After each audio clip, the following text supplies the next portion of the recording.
Hayeng se sagun se numit ko sagun se numit se koina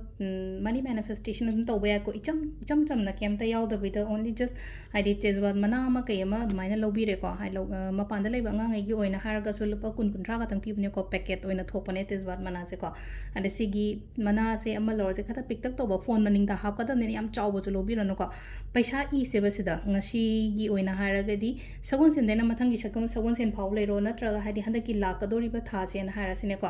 lakadoriba thase akhoi tang ama su oire na ko hayeng se aduna hayeng tang ama gi oina haidi handa ki thada aina taningi ba amount harasine ko samna habada haidi aina iningi ba amount to adu ibire na ko haidi machine sida aduga suppose haidi kaino ire se ko 1 like kind of ira se ba tham da sum haidi income ama kari ma ina generate to bangam gani na khalaga di ko sumaina ire ko haidi 1 lakh irani aduga number swipe it is ko 5207418808 ko haidi paisa attract tawna ba number ko aduga sigi keno se hai tare ko koina aigi phone maning da mai taraga happy raga si cover mai taraga si dum yauzar lei chano handa ki tha se ko aduna haidi dum mathangi tha horpa matam da musin do kera natraga sagon sen khudingi sin gera ko songya pambani ko sima to bibe ko